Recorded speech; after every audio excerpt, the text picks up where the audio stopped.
Ron and Brian podcast. Get ready to fill your ears with the latest news, politics, current events, and whatever else we feel like talking about this week. And now, your hosts, Ron and Brian. All right. Good evening, everybody. It is time for episode 310 of the Ron and Brian podcast, joined by my friend on the 10s and 2s, Brian. Brian, how the hell are you tonight, sir? Doing wonderful. This was such a great weekend. Started off, Friday night, just, really appreciating the fact that I could sleep in late on Saturday. Saturday really was productive, knocked out a bunch of things I needed to take care of. Sunday's that day when you wake up and you just say to yourself, should I be productive? Should I honor the fact that it's the Lord's Day? What should we be doing And then, you knock Sunday out like I did today, and it's just a great day. It's in the book. Yeah, absolutely. How are you doing, Ron? We always talk about me.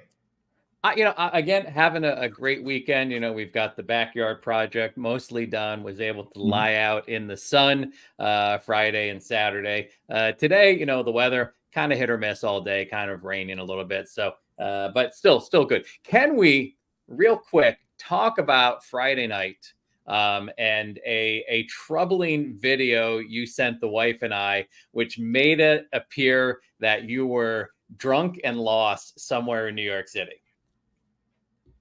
If you want. Just real quick before we get into things. Sure. Do you have it lined up? I don't. Unfortunately, I don't have it lined up, but it was. Then I don't know what you're talking about, Ron. I don't know what you're talking about. If that's the case, you must have me confused with somebody else that sent you a video. I wouldn't have been drunk Friday evening and sent you a slurring video message. Let me see. So hold it up. This is just you. Can't hear anything. No audio there. Sorry. Did I knock my my audio loose there? I didn't hear anything. So then nothing took place. Yeah, sometimes you get out of work and let me go out and come back in. I screwed something up here. What's going on? Where's going? All right. So basically, to make a long story short, we a couple of us after work went out for a drink or two after work, as I've been known to do. Don't make a habit of it. Had a couple drinks. And as I have been known to do, every now and then, I like sending Ron and Mrs. Ron a video. How's that? Can you hear me now? I heard you fine. I just couldn't hear the video message on your phone. It's sweaty in here. Let me so that was the again. concern. No, let me try. So I'm going to turn it up. It's enjoyable. Ron, we can just move on. Silence. I don't know why it's not picking it up. It's okay, Ron. We don't need to go. Yeah, it's okay. Yeah, I sent you a video. So I made a little video of you on my way home. I'm not sure why that would be pertinent to this show. All right. If you don't want to get into it, I understand. I'm happy to get into it. I just disagree with you in the sense of it feels like you are entertained by the fact that I left you a message. Is that true? That was entertaining, and I think that's really your goal, is you are an entertainer. I am an entertainer. Yeah, see, even Janelle says we can't hear it, Ron. We can't hear the freaking phone. Fine. Yeah, so I left you a video message. What's more entertaining was the one that you and Mrs. Ron sent back, because you each did your very best Brian impersonation. And it sounded something along the lines of like, drunk. Well, because the audio that you sent us was, I'm fucking la, and then it clicked out, and we assumed you meant lost, but I was. It was not me at my best. Let's just put it that way. No, not a shiny moment. Well, regardless, let's get rolling here with drink of the week. Drink of the week. Na zdrowie. Salud. Drink of the week. Pleasure. Prost. Drink of the week. Drink of the week. Drink of the week. Brian, what did you bring to the table, to the desk, if you will, to the good friends HVAC closet? No, I'm in the home office. I haven't been in the Right. HVAC. I actually like doing it up in the HVAC closet. You'll see it next month. Right. Technically, almost next month. 902 Brewing from Jersey City sent me over a 4-pack of their summer ale that they like to call Out of Office. Why? Because this is hold on. Here, let me hold it up. Look at that beautiful color. Look at that golden amber. Is that amber? That's amber, right? It's amber. Yeah. This is a session summer ale designed for those days that you're doing what you want on the beach, on the boat, podcasting, but you're certainly not at work. This is lightly dry hop, spiced with grains of paradise, lemon zest, coming in at a 4.5 ABV. This is Out of Office. Oh, have a sip. Let us know how it is. It's a little hoppy, not going to lie, a little hoppy. But I am getting that lemon zest. I'm enjoying this. Okay. This is. I keep forgetting the summer ales are not lagers. They are ales. Yeah, I would drink this. I don't know that I would. I don't think this is. I don't think I could keep drinking this all day. I would have to switch to something a little bit lighter. But this is a damn good beer. What kind of summer is it, Brian? It's a summer ale. Hot Podcaster Summer. Shame on me. I didn't see that coming. Yeah. Ron, what are you drinking this week? So going back to an old favorite again, it's we're deep into Hot Podcaster Summer. Hot Podcaster Summer. So one of my favorite beers to drink in the summer is the Dogfish Head Citrus Squall Double Golden Ale. It infuses their Double Golden Ale with grapefruit juice, lime peel, and blue agave nectar. The only thing keeping it from being crushable, Brian, is the 8% alcohol right there on the side of the can. But it is very tasty. Hold on, let me get a sip here. Ron, it is Sunday night. You have to go to work tomorrow. Why are you drinking an 8% beer? Sometimes you roll the dice. You got to live life to the fullest, Brian. And that's all there is to it. You are crazy, young man. Young man with that 8% beer. How dare you? How dare I? How dare you? All right. That's all I got to say. I mean, it's a good beer. It's tasty. Good beer. Beer. I like beer. I like beer. Like beer. In the meantime, it's time for Beef of the Week.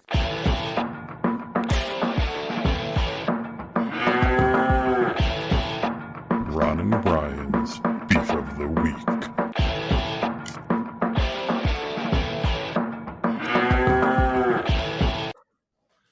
All right, Brian, what's bothering you this week? This one's going to be short and simple. I don't believe that I'm going to have to go and expound upon it too much. I think this is something that everybody will be able to understand my rage and sympathize. Rage? Possibly. Okay. Possibly right. I will get some empathy. I don't want to assume too much here. But, no. All right, people, it is summer. Not just summer. What type of summer is it, Brian? Hot Podcaster Summer. Why are there trains, whether it be light rail, whether it be PATH, whether it be subway, at this point in the calendar year, why are there any trains that are operating without air conditioning on them? This to me is almost of the this is almost like a Geneva Convention deal that we need to bring NATO in, the World Court, The Hague, somebody needs to be tried for war crimes here. I got on a train earlier this week. Keep in mind, you get on the PATH train, you're about 4 stories below ground. You are so close to the Earth's molten core, the heat just coming out, the heat being sucked down by all the asphalt that has been laid out on the ground. I literally was just fucking melting. And then the train pulls in. You're like, at least I'm going to get some air conditioning. And as you enter the car, you see the windows flapped down. You see people fanning themselves. literally could not have been worse. Unbelievable. At this point, get your shit together. Port Authority of New York, MTA, get your shit together. Let's please have air conditioning in every subway car. Any truth to the rumor that the reason they're not able to provide air conditioning is because of lack of funding by so many people riding the light rail without paying for tickets? Well, I believe that it's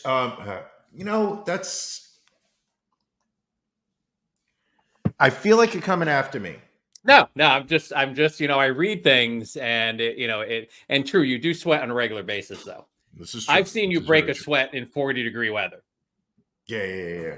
And with a slight amount of heat in my food. Just a droplet of chili oil. I need a haircut badly. Ron, what's bothering you this week?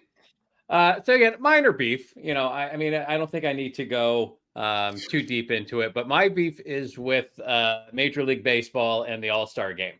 And it's because right now we've got this break in sports because, the NBA just ended, the NHL just ended. We still have 10 Sundays to go until the NFL. And because Major League Baseball decides to have an all-star game, we have this couple-day break before and after with really like no major sports. Like, what am I going to watch? Am I going to watch, professional lacrosse, professional rugby? And it just feels like all-star games are just kind of over and done with. Like, I think NFL probably gets it the closest to being right because they don't interrupt their season. They take a weekend that would be dark anyway, because it's in between the last round of the playoffs and the Super Bowl, and they just play a game. Why interrupt the middle of the season with all-star games that are meaningless and, frankly, not even entertaining at this point? See, I'm going to say that you're absolutely correct. All-star games meaningless, especially if you remember last year, the NBA game. We literally almost brought the entire the mockery of the lack of defense. There was a period of time in the MLB, I want to say it was probably about 15 years ago, where they actually figured out a way to make the game meaningful, which was the winner of the All-Star game got home field advantage for the World Series.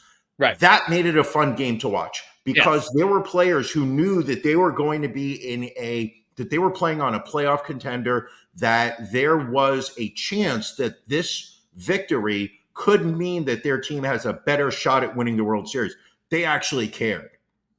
Right. And then suddenly it literally went, what was it? One year it went to extra innings. And that's when, they started talking about players getting hurt or whatever. Then they slashed it. And now it's just a meaningless fucking game. Yeah. And I mean, how many people that get elected to the All-Star game just sit it out at this point? Like, they're like, oh, I just need to rest up. I'm injured, I'm hurt, whatever. So, but meanwhile, we have nothing to watch and we have nothing to bet on for the most part. More importantly. Well, that's why now it's good that we have the Europe Cup, the Europa Cup. What is it called? We have Copa America and we have Euro 2024. Euro 24. Yes. Have you been gambling on those? I've taken a little breather.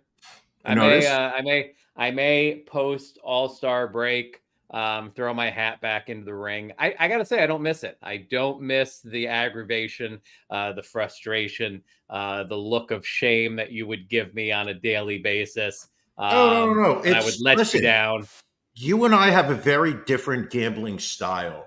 You believe in many bets of small increments so that you have some type of rooting interest in hundreds of events on a single day.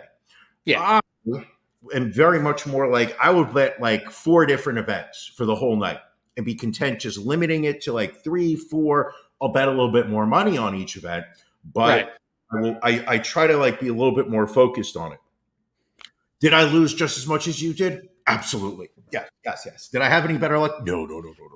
But like, and maybe that's the thing. Maybe instead of being disappointed like 10 times in a night, if I was only disappointed 2 or 3 times, because that's the number of bets I put out there, you may be onto something there, my friend. That's my approach, which was just like, I would get very frustrated if I bet 8 different events and I went 1-7, but going 0-3 felt a little bit better.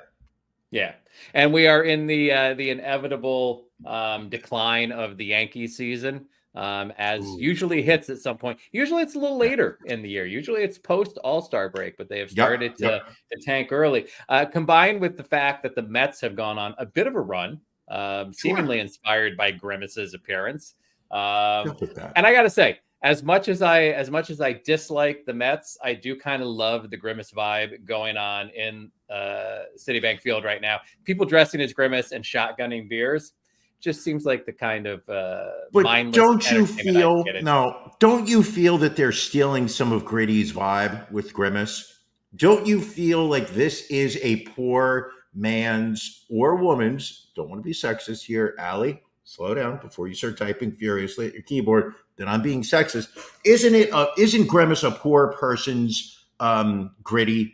Like, is it, or have they not fallen upon some crazy colored, wild haired thing that can just rile up the crowd? Have they not stolen Philly's vibe?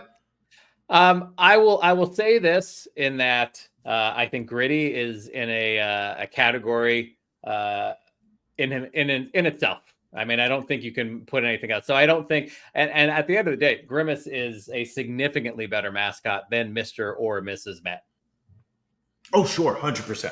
Well, first off, isn't Grimace one of the McDonald's characters? Oh, yeah. So right off the bat, not original. The thing that made Gritty perfect, the thing that really made Gritty perfect and made Gritty so identifiable with the city of Philadelphia is that there is not a single marketing firm, not a single advertising agency or a PR firm in the world that could look at a drawing of Gritty and approve it. Like it literally looks like an orange crackhead walking around, not like the one that's going to be in the White House in November. But we're talking just literally just looks like in cartoons when like that a character would get electrocuted and it would just get all wide-eyed, buggied, and that's Gritty. And somehow they announced Gritty, and in 29 of the other 30 franchises, the fan base would sit there and say, "What the fuck is that? That's embarrassing. We can't support that. Get it out of there. This is embarrassing." Philadelphia sat there, looked at Gritty, and was just like, "That's right." Well, I think we talked about this before when Gritty was just announced locally. Like the people of Philadelphia were like, "What the hell is this? Like it looks like a fever dream that some ad agency had." And then when the rest of the country started shitting on Gritty, that was when Philadelphia was like, "No, Gritty's our boy. Gritty's our man." The number of tattoos of Gritty that I have seen that you have forwarded me on social media, like just truly embraced by an entire city. See, that's another thing that Philly has that you're not going to get in New York, is that New York was always going to be divided by its sports team. There's nothing unifying about New York after 9/11. Like you've got the Yankees, you've got Mets, you've got the Knicks, you have the Nets. You've got the Rangers and the Islanders and within the city. There's not one sport that we just. I mean, even we have the Red Bulls and the New York Football Club, whatever that thing is. But like, even as a city, there's nothing that will unify us. Whereas Philadelphia, one team in every sport, and it's a sports town, no matter how you look at it. Everybody just supports that one team. So just the fact that Philadelphia just sat there and I'm sorry, Brian is wrong. Ron is right. Well, when talking about the introduction of Gritty, that would be my only critique of your assessment is Philadelphia. I will say the first 2 days that Gritty was introduced, everybody hated him. Like we were talking opinion articles in the newspapers, because again, it was so out of left field compared to, people referring to him as the Fanatics, crackhead cousin. Yes. But then again, when the rest of the world was like, what the hell is wrong with Philadelphia? Well, that's when Philadelphia, comes together as a city and says, screw you world. We now love Gritty. And since Gritty has become, in my mind, the best mascot in all of professional sports. 100%. The other thing about Gritty is the fact that Gritty goes across sports. Gritty's not just like the mascot for the Flyers per se, but Gritty can show up at a Phillies game. Right. 40,000 people go fucking crazy. Gritty shows up at a street parade. Fucking town goes crazy. Gritty shows up for a cheesesteak. Gritty's eating that semolina bread. Yep. Oh, and the memes. Yes. Allie mentions the memes. She has a Gritty as Antifa pin. Like Gritty, not just sports. Gritty goes across all attributes of life. It's just legendary. Well, we could probably do a whole episode on Gritty, but let's get back. Let's focus. We've got our stories of the week, the ones that just catch our eye, and we want to make sure that we don't miss them in our episode. So, Brian, what is your story of the week this week? Ron, you've had some bad dates in your time, have you not? Back in the day. You've had some terrible first dates, correct? It's hit or miss back in my single days. I mean, I'm sure I was also the cause of a number of bad first dates as well. I can't just say I had bad dates. I was probably the cause of a number of bad first dates also. I can't believe that, Ron. I cannot believe that you did not show up as a true gentleman and impress the socks off a lady. You never know. I was in my younger days, Anyway, your story, Brian. Have you ever had a first date call the police to avoid going out on the date with you? That has not happened, no. Ron, please put up a photo. I believe we've got it. Matt's on vacation this week. Do you have a photo of Sumaya Thomas? There you go, sir. She is a looker. She is, if Gritty were a person, that's all I have to say. Sumaya Thomas, she is a resident. Where does she live? Iowa. So she's coming all the way from North Liberty, Iowa. She had scheduled a date this past June 16th with a young man that she had met on a dating app. The article doesn't say which one, but I'm going to guess Grindr. She had scheduled a date with this stranger that she had met on a dating app. They had apparently been chatting for a week or so. And when he showed up at her doorstep for their scheduled pre-arranged date, Sumaya got a little cold feet. And when I say she had some cold feet, I mean, she called 911 and said to the operator that there was a man who was at her front door who was a abusive ex and was threatening to cause her physical harm. She also stated that that she was pregnant with this man's child and said he planned to hit, kick, punch, and stab her. I don't know if it's in that order or she just, randomly threw out those words. She apparently got some cold feet. She did not want to go through with this date and figured calling 911 to get the police to show up was the right way to get out of this date. When officers arrived, the man informed them that he had simply been showing up for a prearranged date. He showed them the text messages between the two, setting up the date, and the police have now arrested her for making false reports to the police. Ron, how bad of a first date does this have to be if the young lady wants out of it? I'm seeing some red flags here, Brian, on her side. Perhaps there would have been more mature ways to handle it. Anything that involves being arrested, probably not a great way. Like you can ghost somebody, you can just cancel. Sure. But yeah, making up stories that end up getting you arrested, really the wrong direction to take. Yeah, I would say so. I would say this is a bad move. I would also feel very bad for the guy if that happens. Yeah, I mean, listen, you and I have both been on the dating scene for a long time, and you put yourself out there, Brian. You put yourself out there, knowing that you could potentially be hurt, and then that's got to be a little bit of a blow to your ego when, all right, I'm going to go meet this woman. She has decided, rather than going out with me, calling the police is the better step. Sure. Ron, what's your story of the week? My story of the week, again, involving court situations here. A young man by the name of Aryan Anad, age 19, pled guilty to what was the actual charge here? Having a first name of Aryan? So he had felony counts of forgery and theft of services. So basically, what Anand did was he managed to get himself a full scholarship to attend Lehigh University. He did this while he was over in his native India. Now he went on Reddit for some reason and wrote a post titled, "I have built my life and career on lies." And the post he made went on to describe how he had falsified transcripts, financial statements, and even provided a fraudulent death certificate for his father, who is actually alive.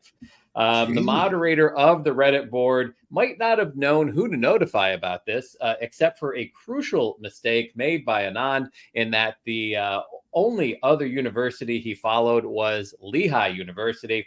So the moderator of the Reddit board actually reached out to Lehigh to give them a heads up. Anand had faced the prospect of 10 to 20 years in prison, but at the request of university officials, his punishment consists only of expulsion from the school and deportation back to India. Wow. Good for him. Why the fuck would he do that? I guess maybe there was an amount of guilt that he had done this, and maybe he felt getting it out there and what he thought would be an anonymous Reddit post would be the way to go. But clearly not the case. Is it true that he had showed up to a first date that he had arranged on Tinder and the young lady called the police on him? I am not seeing any information about that in this particular article, but that does necessarily not mean that that's the case. Before we get into the show, because I know we've got a whole bunch of things, there is something I forgot to mention. Have you started watching any of The Bear? That is a show that I have yet to been able to get into. I have attempted to get into the first season, and I watch like 4 or 5 episodes, and then I kind of lose interest. I binged the new season over the past 48 hours. Knocked out all of season 3. I'm going to tell you, I want to talk to somebody who has also watched season 3, because I cannot think of a show that I got into so much as seasons 1 and 2. I really loved the arc, the story they were telling, and we hit season 3, and I could not be more disappointed in a show. I wanted to see what your thoughts on it were. I literally, to the point where Mrs. Bryan was sitting there saying, "Why are we still watching this? This is terrible." And I sat there, I'm like, well, we're only on episode 6 and there's only 10 episodes. We have to watch it. And it was knocked it all out. I believe she stopped talking to me for a certain period of time last night because I was like, no, this is episode 8. We only have 2 more. It was fucking boring. It genuinely was boring. Now, I will acknowledge, I think it's beautifully done. They really, the visuals, they really make it very cinematic in terms of how they film it. But story-wise, I don't understand. They just did an entire season where nothing moves forward whatsoever. Very disappointed in it. And I would caution anybody about to start it, keep your expectations low. All right. Well, I will make sure to not go back to that. Yeah. Also, this past week, 1 and 2 were Brian, fun. Oh, hold up. Before you go, I got to know. Did you ever watch Your Honor with Bryan Cranston? I did. And again, I would have to say season 1, one of the most amazing seasons of television that you can watch. The season 2, night and day. Really? Could not get through the second season. Okay. But I will tell you, season 1, I'm on 1. Amazing. I'm still in 1. Season 1 is amazing. The final episode of the season, just one of the most gut-punching season finales you will watch. So that's why I was so excited when it said they were coming back for the second season. Sure. I think we got through 3 episodes of season 2 and was like, wow, this is really just a retread of season 1. Like we're really not, we're really not going any deeper into this story. Yeah. Okay. Because we, I think that's a show that I never watched any of. Remember when it came out, being like, "Oh wow, Bryan Cranston, he's back doing TV." Breaking Yeah. Bad was such a great, character, great role. And then never got around to watching it. Just started recently, really enjoying it. But of course, like you said, I'm still on season 1. Yep. Well, Brian, we had a presidential debate on Thursday night. Did you watch the debate, Brian? I watched the entirety of it. I watched every minute of it. I don't even have. I struggle to put into words the level of disappointment I have in the American political system, that the system was allowed. The system sat there and said that Joe Biden should be considered as a candidate to run for president so that they can hold the office for 4 more years. The man that showed up on that, podium, the dais, the debate floor, Debate stage, let's call it. The stage. That man reminded me of my father as he was winding down. That man reminded me of that level of loss of capacity, of brain activity, the vocal style. And I know that there are Democrats who are clinging to the, he has a stutter and therefore he doesn't debate as well as other people and whatnot. I watched debates in the 90s when Biden would run for president. I watched debate, maybe not 80s, maybe not, but that man used to have like an energy to him. And the person that showed up to debate Donald Trump, I mean, shame on the Democrats, shame on the people in his campaign, shame on his family for sitting there saying looking at the person that he is now, saying, yes, you should run for president. Yes, you are in a position. They didn't have to agree to a debate. They could have just kept him away from doing debates if this is how diminished he is as a human being. Honestly, I'm not going to. He made Donald Trump look so fucking good. Donald Trump was on the ball. I mean, did he lie left and right? Absolutely. But was he able to hit his points? And did he seem like he was like present in the moment, aware of like what he was doing? Could you understand him? I mean, Joe Biden talked like this for quite a bit of the show. And I'm going to tell you, when it comes to abortion, we're going to have to go right back to our states. And we're going to say to them that abortion is a human right. And we're going to have to let the people know. Wow. You almost sounded like the City Walk guy from South Park there. It was very close. It was very close to being extremely problematic. Don't you mean the guy from the City Air? Didn't he also do City Air, the airline that he ran? I think so. It was. I didn't watch the debate. What's your take on it? Because, you don't care about democracy? You don't care about the future of your country? I just knew it was going to be painful, number one. And number two, I mean, it wasn't like, I'm not an undecided voter. So it's like, there's no need for me to watch it. And based on any debate that Trump was involved in 2016 and 2020, you knew it was going to be a shit show to a certain extent. Sure. But to your point, like watching the clips, not a great showing by Sleepy Joe. Oh my God. But again, and how is this 4 years? We asked this question in 2020. How are these the two best people we have to choose from? And now 4 years later, how are these the two best people to choose from? But I mean, it was so bad that now people are saying, will the Democrats throw a curveball at the convention and potentially talk to Joe to step aside and run somebody else in his place? Don't you kind of feel like he has to do that sooner than later? Can he wait till the convention? I mean, I feel like that's there is absolutely no way, if you look at who he was 4 years ago during the debates in 2020, who he is today in 2024, how can you conscionably sit there and say that this is the person that is qualified to run the country for 4 more years? Like, Right. you're not just voting for him now. He is going to be president for 4 more years. And the argument that people are making, which is, well, he's actually he's not really running the show. It's really just, the machine is running the show and he just happens to be the figurehead. That's not what being the president is supposed to be. No. You are literally feeding into the argument of the deep state, which is, sitting there saying like the machine is running everything.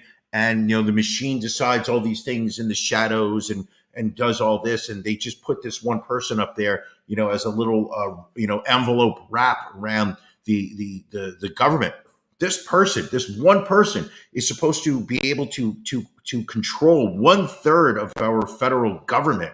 And that guy showed that he could barely function mentally for an hour and a half. He got better as the second half of that debate went on. But at the end of the day, even at his best during that debate, I would sit there and say that man is not qualified mentally to hold that level of responsibility.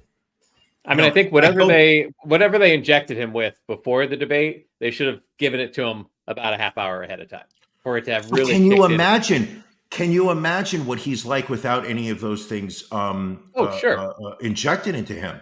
I mean, listen. I've watched a human being who was so brilliant, for lack of a better phrase, just brilliant, smart, funny, on the ball, quick, witty. I've watched that person literally watch their brain activity slowly rot into a ball of Swiss cheese to the point where they're literally staring at the ceiling. So I look at Joe Biden on, in that debate, and I could literally see where in that timeline he stands. And that does not make me sit there and say, yes, this is who I want to run my government for the next 4 years. The very fact that I think, like you said it earlier, the very fact that we as a country, supposedly one of the world's leaders, are sitting there saying that these are the two best people to represent us. Just a narcissist that is bordering on fascism, whether you like it or not, who believes that they should be put ahead of laws, that they should be put beyond control of any types of checks and balance, that is who 50% of this country is going to stand behind, and a senile old man who is on the other side, who you wouldn't even trust walk down to the corner store to order themselves a cappuccino. You would sit there and be like, no, sit down, Gramps. I'll get it for you. You stay here. You just sit on the park bench. I'm going to go get you your car. That this is embarrassing. This is literally an embarrassment of what's become of this country.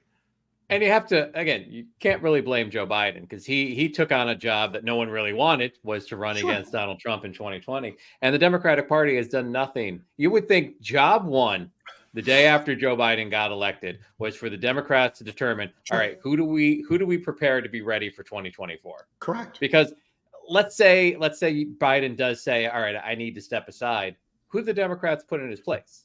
Like, I don't think Kamala Harris has done in her role what you would expect a vice president who potentially wants to be ready to make that next step up. Like, I don't think she's been as present as you would have liked her to have been, to see what initiative she could have gotten done. I think the only person potentially that could carry enough votes in enough states might be Gavin Newsom. That's the only individual in the Democratic Party that I think potentially could do it. But I mean, it's hard to sit there. It's going to be very hard to sit there and sell California politics to the middle America undecided voters, because what you're doing there is you are selling high taxes, out of control government, loss of a sense of control over day-to-day life. California is not a great shining example of democracy right now. You've got homeless, out of control problems, Los Angeles, in the major cities, Los Angeles, San Francisco. You've got crime. You've got the other one, and this is just where the Republicans will always nail the Democrats, is, on taxes, is that they've framed the argument of low taxes for everyone, And it's good for everyone because at the end of the day, Americans are fucking selfish.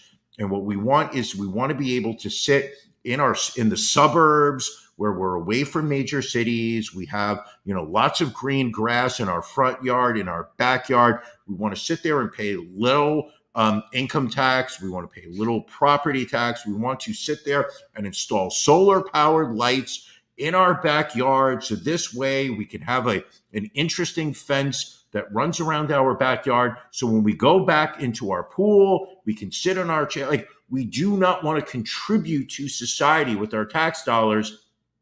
We want to put in as little as possible. And California's economy is such that they are literally trying to pull as much out of their residents as possible right now to cover their economic deficits. There you go. And again, actually, Billy's saying that the Constitution doesn't allow running mates from the same state. This is actually was a discussion. It's Article 2, Paragraph 3 of the Constitution. What? Apparently, it's already somebody been run that settled again? because... What's that? The Constitution doesn't allow running mates from the same state? So the paragraph in the Constitution that people are referring to, it says the electors shall vote for two persons, of whom one at least shall not be an inhabitant of the same state with themselves. But actually what that does is it prohibits an elector casting the vote for their own state. So apparently, because this came under review apparently when Trump was talking about making Rubio his vice presidential candidate because they both live in Florida. Apparently you can be in the same state. But again, it doesn't really matter because we don't know what's really going to happen. The sad thing is, it makes sense to me. Should Trump get elected, and at this point, and after Thursday, I don't want to say it's a foregone conclusion, but it's definitely going to be, it's definitely going to be a close race again. But is it safe to say that there is a better than 50-50 chance that if Trump wins the election in 2024 or in November, that's the last presidential election this country ever has? I think that's being dramatic, and I think that's Democratic scare tactics. This country, listen, it's not a foregone conclusion that we will be a first off, I mean, the very fact that we are now a constitutional republic, according to the Republican Party, they are already arguing we are not a democracy.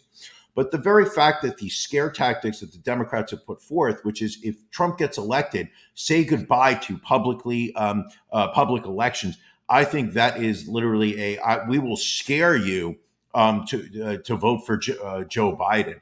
You can't say that Trump is going to end democracy as we know it. We can absolutely sit there and say that there will be as strong of an attempt as possible to bring more and more power to the executive branch of the federal government.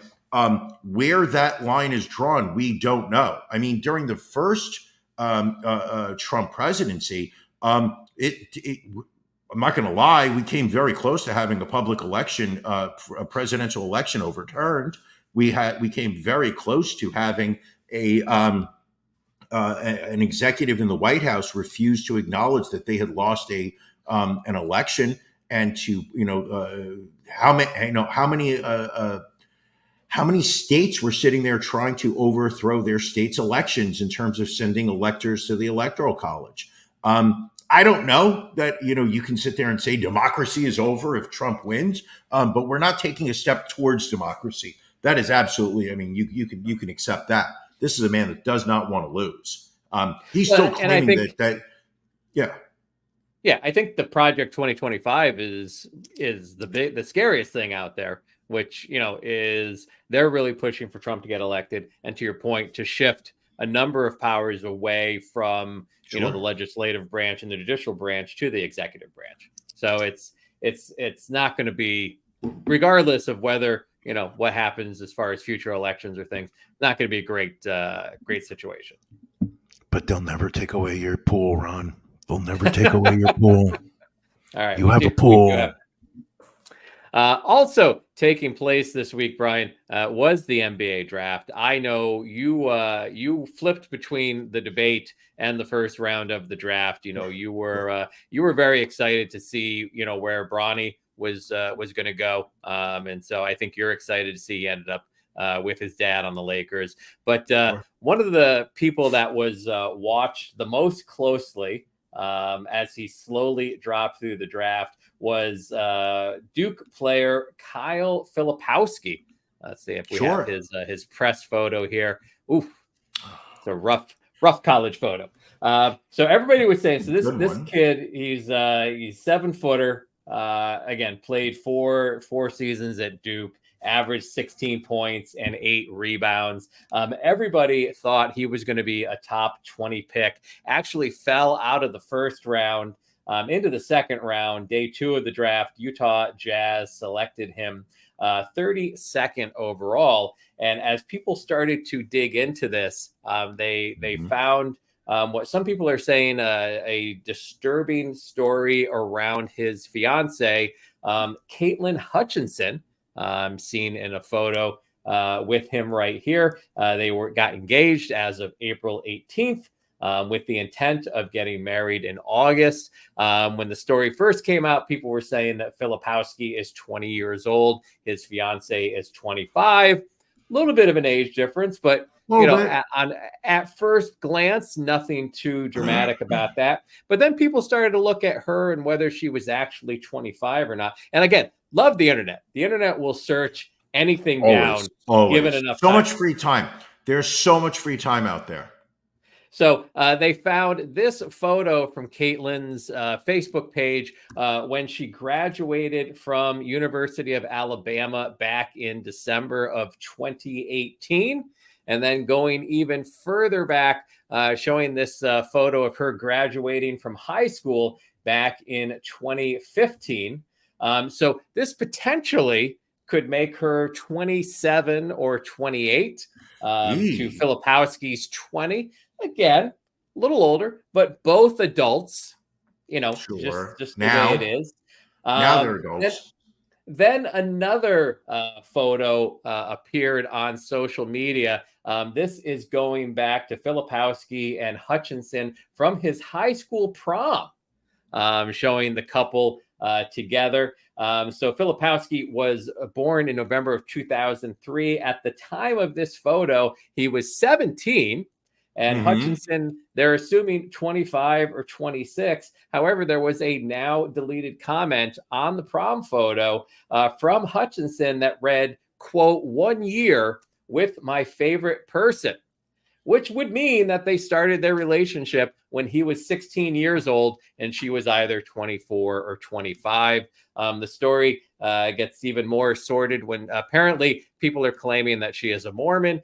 She has been grooming him to become part of the religion and to get married. Sure. And also he has apparently separated himself from his own family a couple of years ago, wrote a letter saying, I do not want to have a relationship with any member of my family any further. So now his family claiming that, he has been almost brainwashed by this woman. But again, a lot of NBA teams potentially passing on this young man because of it. Brian, you are our senior May-December relationship correspondent. Thoughts on this story as we know it so far?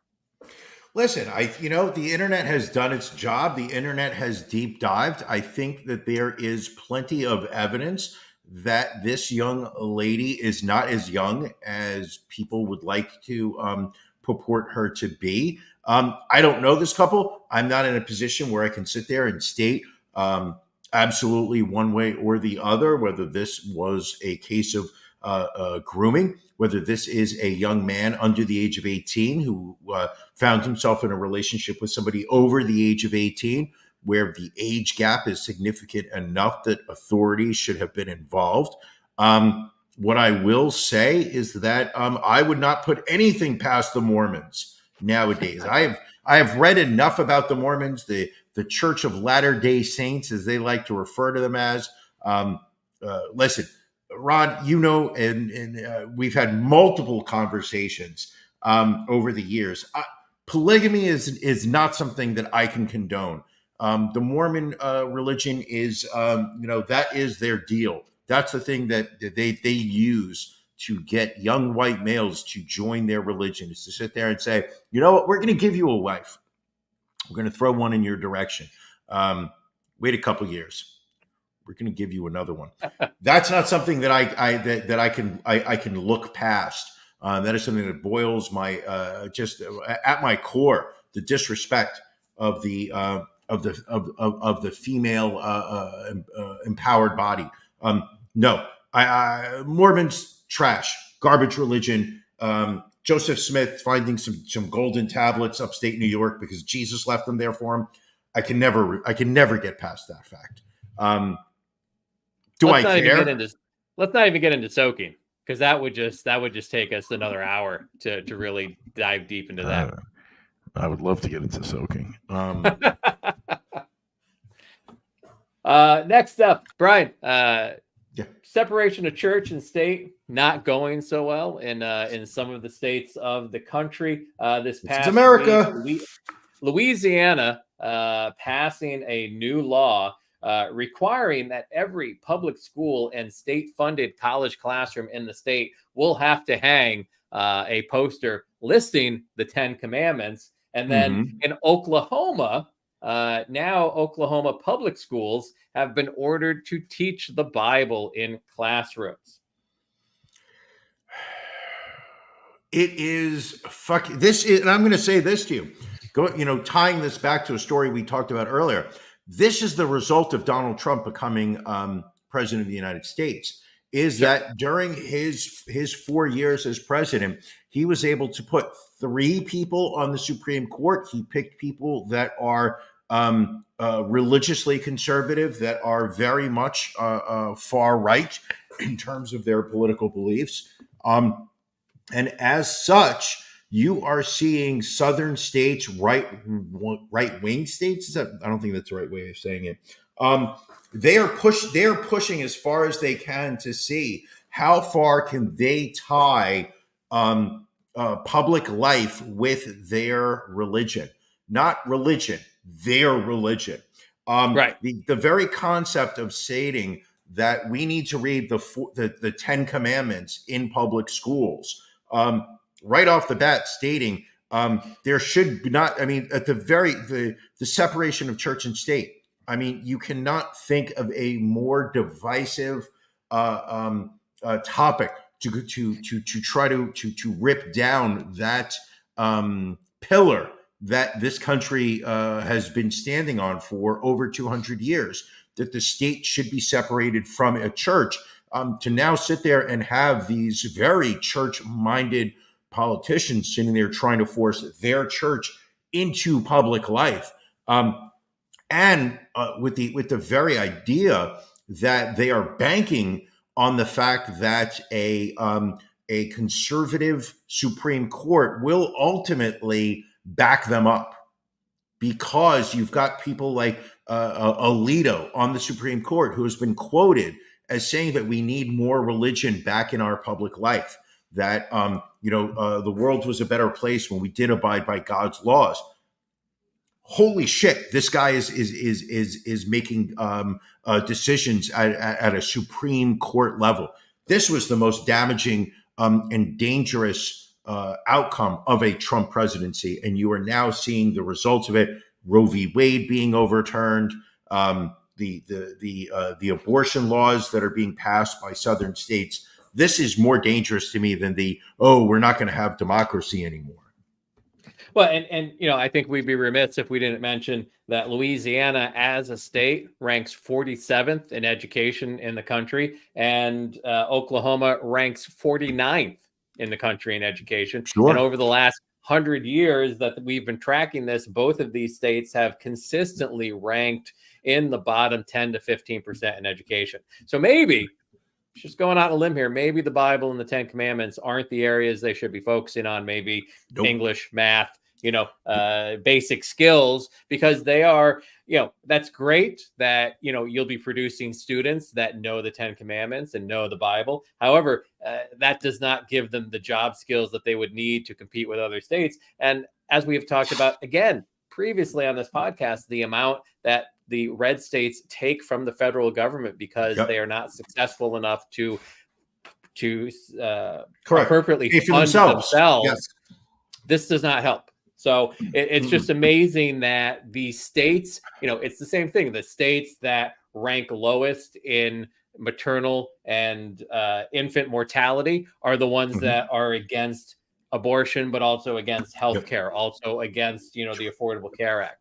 The red states continue to find ways to, for lack of a better word, keep the voting public ignorant, which is how they remain in power. Yes. No two ways around it. Yes. Fucking scary. This is the scary. This to me is scary. Joe Biden is just sad. So we've tied it full circle back to Joe Biden. Isn't that what we're here for? Usually. Brian, you brought this story to my attention. Very tragic and sad story about the world's tallest dog, Kevin. Yep. Kevin. Let's hear it for Kevin. Guinness Book of World Records sit there and announce this past week that Kevin, I don't have a last name, is the tallest dog on the planet. They measured him. They sat there and, compared to other dogs that have been certified regarding height.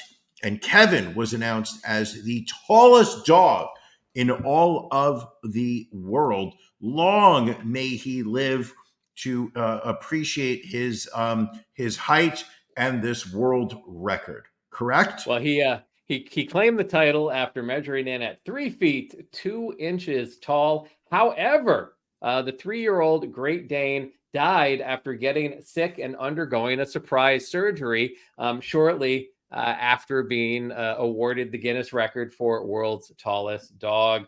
Brian, you seem to think that there's something behind this. Listen, Would you like all to take I'm us saying down is, this rabbit hole? if I were the police, I would be looking at who is the second tallest dog after Kevin, because that dog was the world's tallest dog. Kevin gets announced as the tallest dog and immediately gets sick and dies during emergency surgery. I'm going to say, go find me the next tallest dog. Show me who their owners are. And that is where I'm going to focus my police search on. All right. I agree with you. Also, the choice of Kevin as a name. How do you feel about pets being given human names? Love it. Absolutely love it. I think that human names is so much better than like Mr. Poppers and Janko, the Jiki, whatever it is. Like, no. That's a name. The idea of watching a little dog fart around the backyard and you sit there and you're just like, Steven, get in here, Steven. And that little dog just starts trotting into the back door. Love dogs with human names. Absolutely think it's adorable. All right, fantastic. Let's see if we can squeeze this story in. A respected philosophy professor at the University of Sydney who plunged to his death amid an investigation over historical sexual assault allegations allegedly led an extremely kinky illicit drug-taking double life behind closed doors, according to an escort who entered into a sex contract with the 77-year-old, promising to, quote, make her daddy happy. This is a photo of Dr. John Forge, along with Sydney-based sex worker Skylar Silverstein. Apparently, Dr. Forge was facing allegations of sexual assault dating from 2019 to 2022.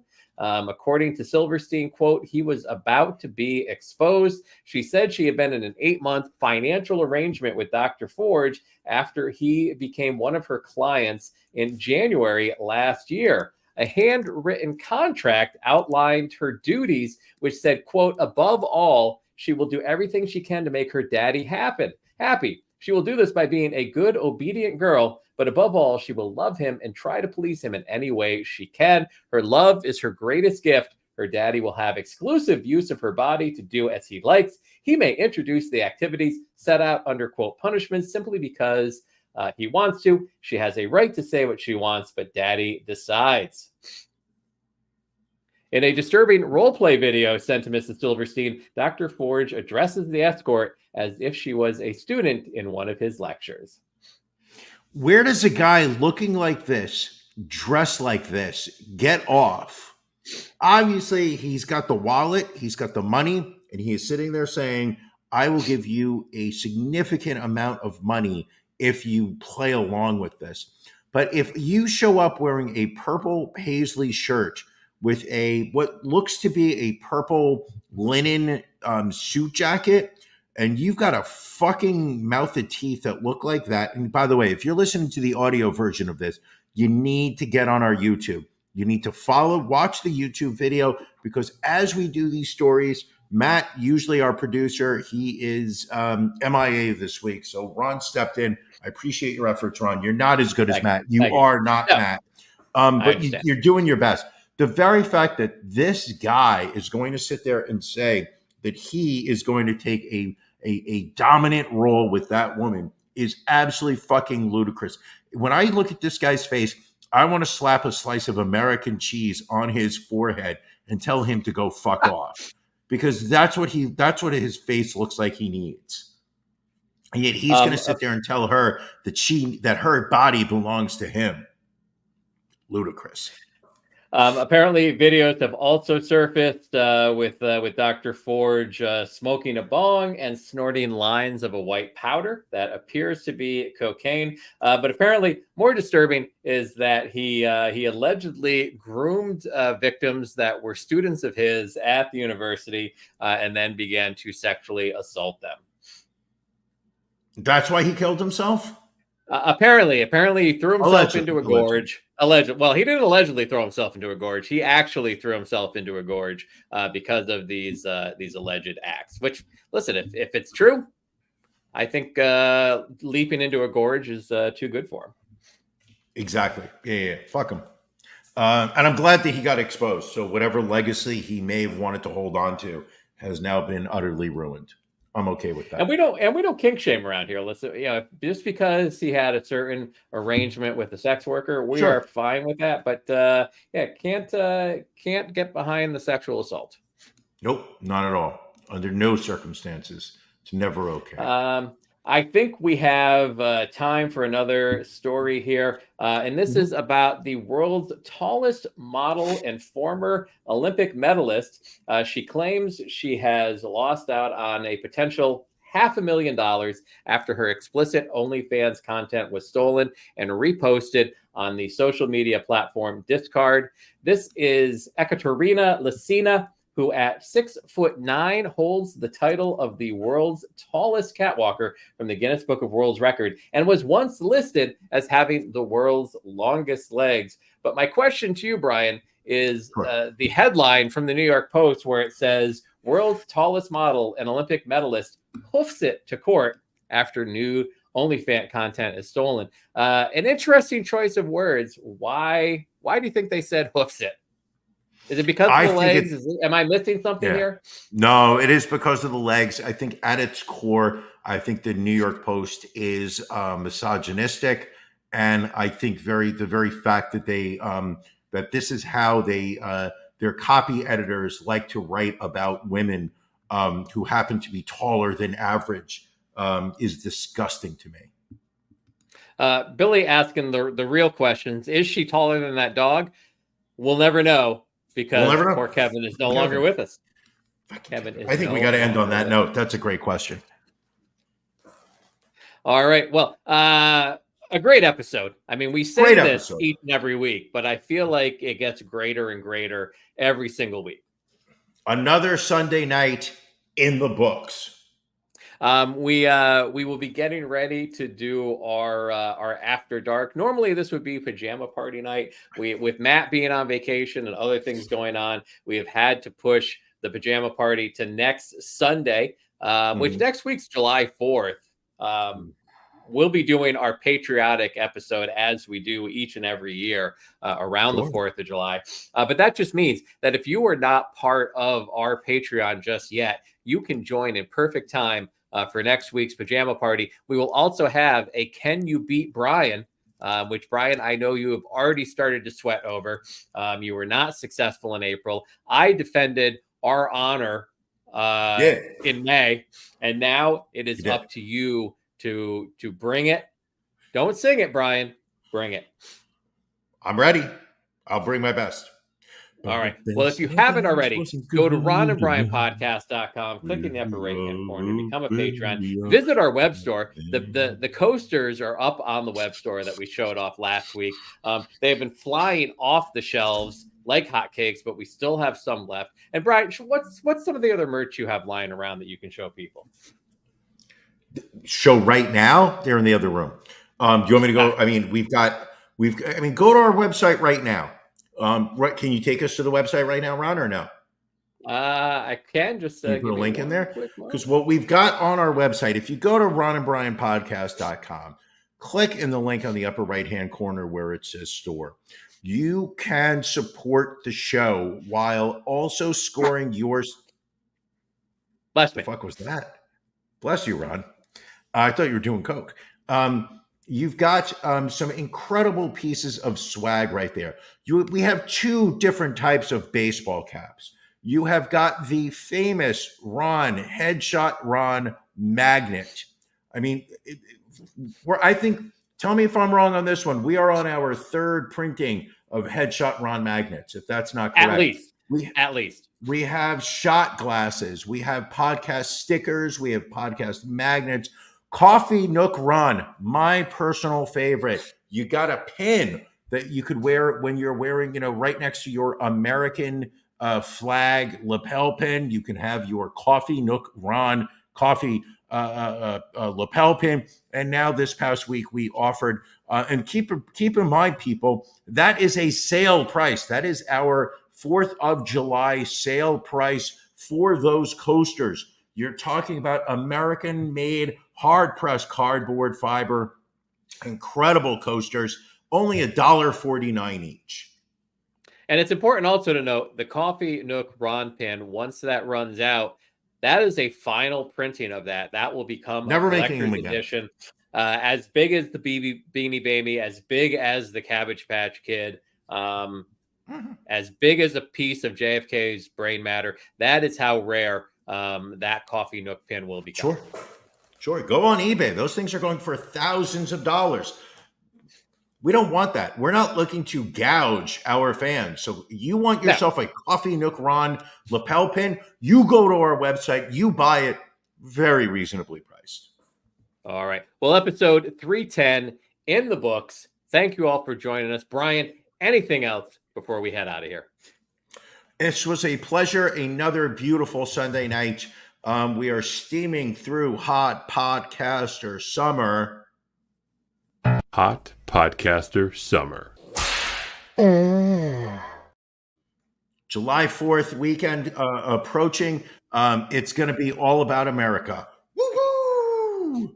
All right. America. Thank you all for joining us, everybody. We will catch you next week. Thank you for joining us on the Ron and Brian podcast. We're live each week on YouTube, Facebook, and Twitch. You can find prior episodes, links to our social media, and everything else Ron and Brian at ronandbrianpodcast.com. See you again next week.